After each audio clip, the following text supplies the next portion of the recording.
ఓం శ్రీమాత్రే నమః. ఓం శ్రీ గురుభ్యో నమః. హరి ఓం. అందరికీ నమస్తే. అందరూ కూడా భగవాన్ అనుగ్రహంతో మనమందరము బాగుండమని సరే భగవాన్ ప్రార్థిస్తూ ఉన్నాను. ఈ రోజున మనము శివానంద లహరిలోని 19వ శ్లోకం గురించి మనము విందాము. ఈ శ్లోకంలో ఆచార్యులు వారు ఏం చెప్తున్నారంటే 18వ శ్లోకంలో మనము హరి బ్రహ్మ వంటి దేవతలు ఈశ్వరుని సేవిస్తున్నారని తెలుసుకున్నాం.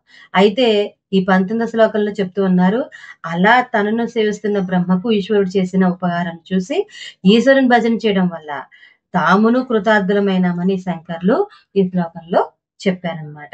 అయితే ముందుగా శ్లోకం అయితే విందాం. దురాశ భూయిష్టే దురధిప గృహద్వార ఘటకే దురం తే సంసారే దురిత నిలయే దుఃఖ జనకే మదాయాసం కిం న వ్యపనయసి కస్యోపకృతయే వదేయం ప్రీతిచ్చే తవ శివ కృతార్థాః ఖలు వయం. శ్లోకము విన్నాం కదా. ఇప్పుడు పదవి విభాగం ఏ విధంగా చేసుకుని చదువుకోవాలి అనేది అయితే విందాం. దురాశ భూయిష్టే దురదీప గుహద్వార ఘటకే దురంతే సంసారే దురిత నిలయే దుఃఖ జనకే మదాయాసం కిం న వ్యపనయసి కస్య ఉపకృతయే వదయిం ప్రీతి చేత్ తవ శివకృతార్థాః ఖలు వయం. ఇక టీకా గురించి అయితే విన్నాం.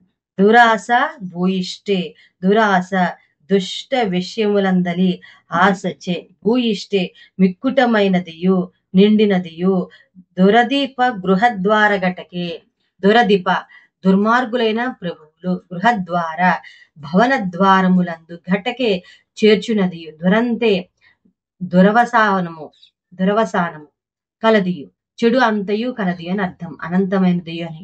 దురత నిలయే, దురిత నిలయ అంటే పాపములకు ఉనికి పట్టు అయినదియు అని అర్థం.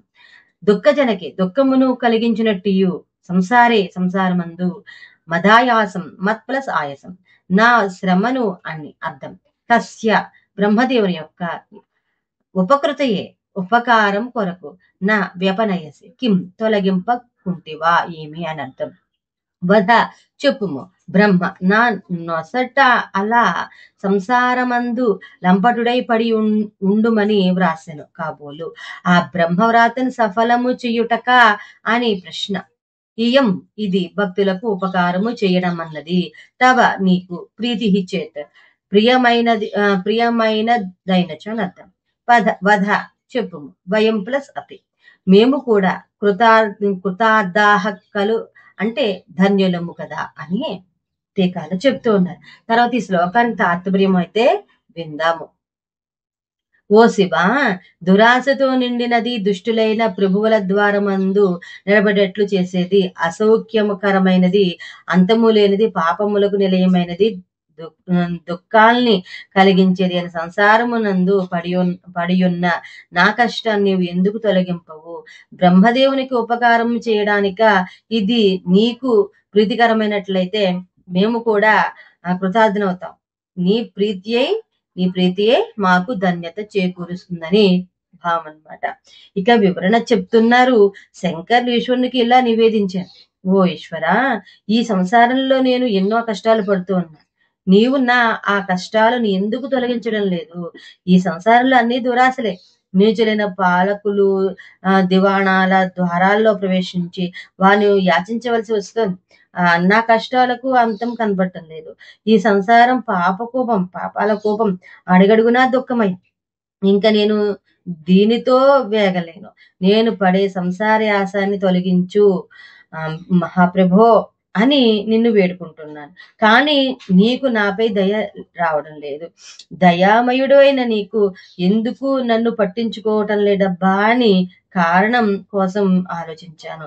అప్పుడు నాకు అర్థమైంది, ఈ సంసారయాసాన్ని తొలగిస్తే నీకున్న మరో భక్తుడైన బ్రహ్మను నీవు ఇబ్బంది పెట్టవలసి వస్తుంది.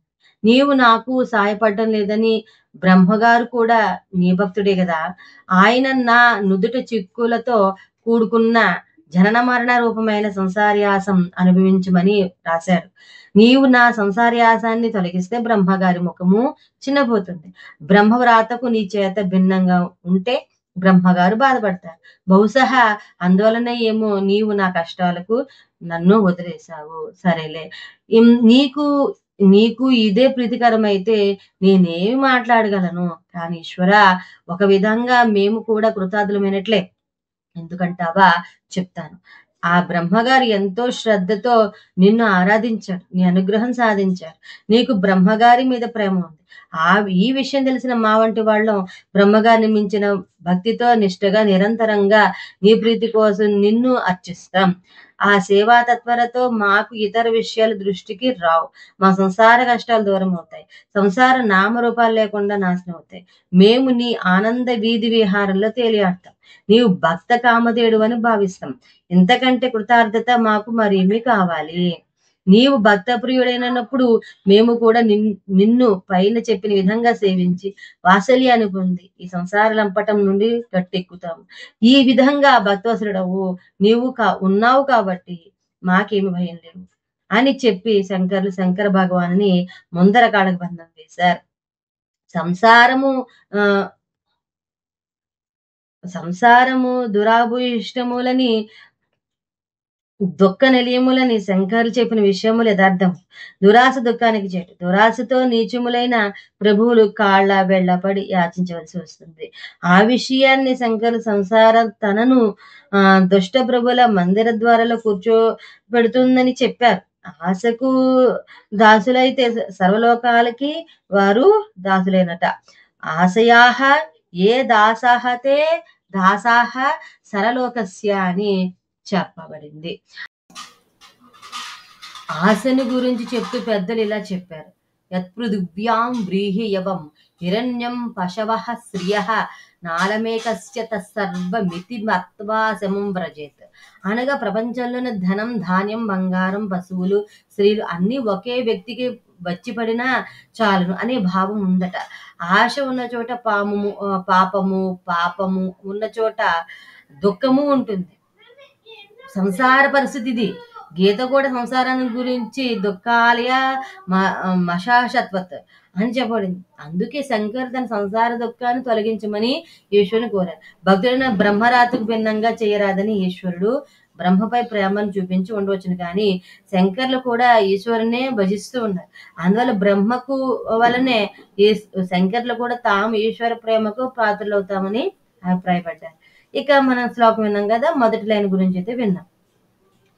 దురాశాభూయిష్టే దురదీప గృహద్వార కటకి. అంటే ఇక్కడ సంసారాన్ని గురించి చెప్తున్నారు. దురాశాభూయిష్టే అనగా దురాశతో నిండుటదట సంసారం. దురదీప గృహద్వార కటకే. దురదీపు అనగా దుష్ట ప్రభులు, గృహద్వార కటకే అనగా సంసారం. ఆ దుష్ట ప్రభుల భవన ద్వారంలో నిలుపుతుంది. అంటే సంసార పోషణకు ఆ దుష్ట ప్రభుల ఇళ్లకు వెళ్ళి వారిని యాచించవలసి వస్తుందన్నమాట. దురంతే సంసార దురితనలే దుఃఖజనకే. ఇంకా సంసారాన్ని గురించి వివరిస్తున్నారు. దురంతే అంటే దానికి అంతము లేదట. అలా అంతు లేకుండా జనన మరణ యాత్ర సాగుతుంది. దురిత నిలయ సంసార పాపాలకు నిలయమట. దుఃఖజనకే అనగా సంసారం దుఃఖాలను పుట్టిస్తుందట. సంసార యాత్ర అంతులేంది, దురవసానమైనది. అది పాపకోపం, అది దుఃఖాలకు కలిగించేది. తర్వాత మూడోది విన్నాం. మదాయాసం కిన వ్యపనయసి. మదాయాసం మత్ప్రసాయసం అనగా నేను సంసారంలో పడే శ్రమను కిం అనగా ఎందుకు నా వ్యపనయసి అనగా పోగొట్టవు అని అర్థం అని శంకరు శివుని ప్రశ్నిస్తున్నారు. ఈశ్వరా, నేను నిన్ను సేవిస్తున్నాను కదా, ఎందుకు నాపై దయ చూపి నా సంసార శ్రమను పోగొట్టవు తండ్రి అని శంకర శివుని ప్రశ్నించారు.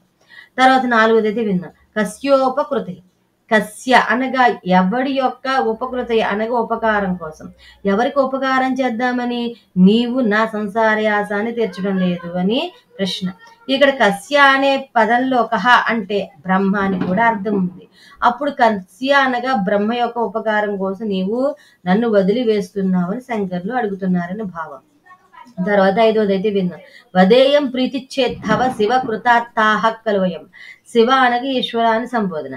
వద అనగా జవాబు చెప్పు. ఎవరి కోసం నీవు నా కష్టాన్ని తెచ్చడం లేదు చెప్పు తవ అనగా నీకు, ఇయం అనగా భక్తుల ఉపకారం గురించిన, ప్రీతి అనగా ప్రేమ, చేత్ ఉన్నట్లయితే అనగా నీకు భక్తుడైన బ్రహ్మపై ప్రేమ ఉంటే, వయం అనగా మేము కూడా, కృతార్థాహక్కలు అనగా ధన్యులమే కదా అని అర్థం. నీకు భక్తులకు ఉపకారం చేసే గుణము ఉంది అంటే ఇది మాకు మంచిదే, మాకు తప్పక నీవు ఉపకారం చేస్తావు కదా, కనుక మేము కూడా ధన్యులమే అని శంకర్లు ఈ శ్లోకంలో మనకి చెప్పి ఉన్నారన్నమాట. తర్వాత మనము 20వ శ్లోకం గురించి అయితే విందాము. అంతవరకు స్వస్తి. ఆ భగవాన్ అనుగ్రహణ మనందరి పైన ఉండాలని కోరుకుంటూ ఉన్నాను. సర్వే జనా సుఖినో భవంతు, సమస్త మంగళాని భవంతు. స్వస్తి. ఓం నమ శివాయ. హర హర మహాదేవ. శంభో శంకర.